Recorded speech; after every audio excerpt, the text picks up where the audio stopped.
In this video, we're going to come up with the parametric equations to describe the path of a particle. So let's say you've got a circle with radius r, a big circle of radius capital R. So looking at the angle here, this is our angle theta. We are trying to keep track of this point here. We are trying to keep track of this point here. So theta is moving around like this. Theta starts at 0 and then it moves around like this. So theta moves from 0 to 2 pi. It moves from 0 to 2 pi. So let's say theta is currently here at the moment.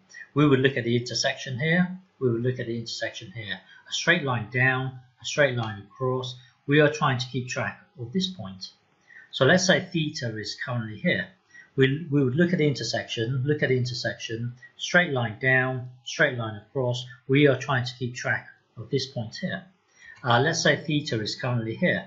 Look at the intersection, straight line down, straight line across. We are trying to keep track of this point here. So let's say theta is at 90 degrees.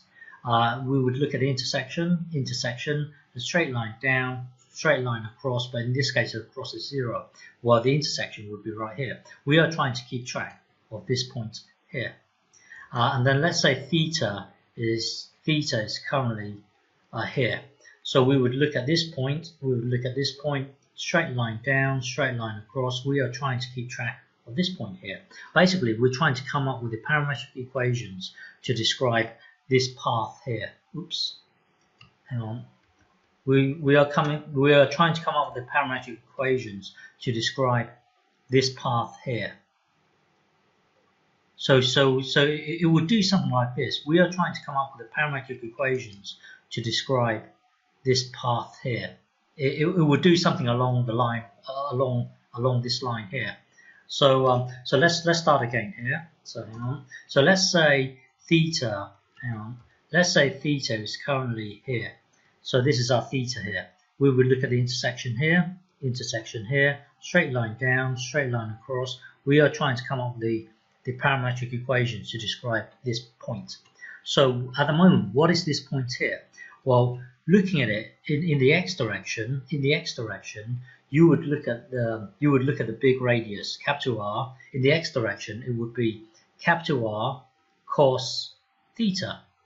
And then looking at this point here, the height of this point is the same as the height of this point, which will require us to look at the small r. So the height will be small r sine theta, and we can get short of theta. We can get rid of theta by manufacturing our t in such a way that it coincides with the angle. So for example, hang on, sine t. So we can we have the right to manufacture our t so that it coincides with the angle. So our t is from 0 all the way to 2 pi. So t is moves from 0 to 2 pi. We do have the right to do this. So let's get rid of theta, and use t. And then the point. Let's call the point here p. So p of t is given by this thing here. It's given by this. So you if you punch this into a graphical calculator, it will describe this thing here. So this is our path traced out by the particle moving along the way that we described it. So we can convert this into our Cartesian form. So at the moment we are here. We want to convert into our Cartesian form. So looking at this and looking at this, you've got cos and you've got sine. To convert into Cartesian form, you need to somehow connect these two together, because at the moment what you've got is x equals, in the x direction it will be r cos t.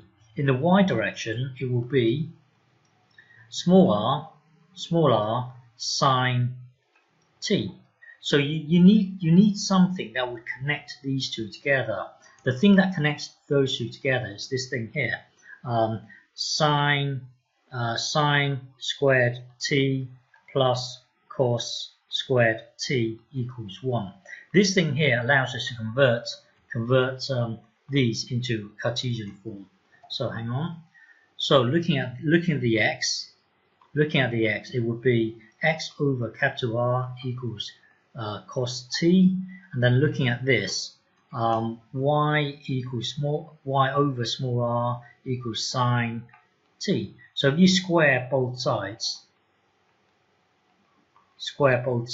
that will then give you this. Now if you get this, add this, it should equal 1. So if you look at this, hang on, over capital R and then squared, so we are getting this plus this, so plus this, y over small r squared equals 1. Now this will describe this path here in Cartesian form, or we can use this. Now if you get a graph plotter and plot this, you're going to get something like this. Bear with me. You're going to get this orange line here, and then the particle is moving along this path. Here we've made capital R to be 2 of radius 2, small r to be of radius 1, but it doesn't matter. Big R, small r can be whatever you want, but the path will be this ellipse here. Okay.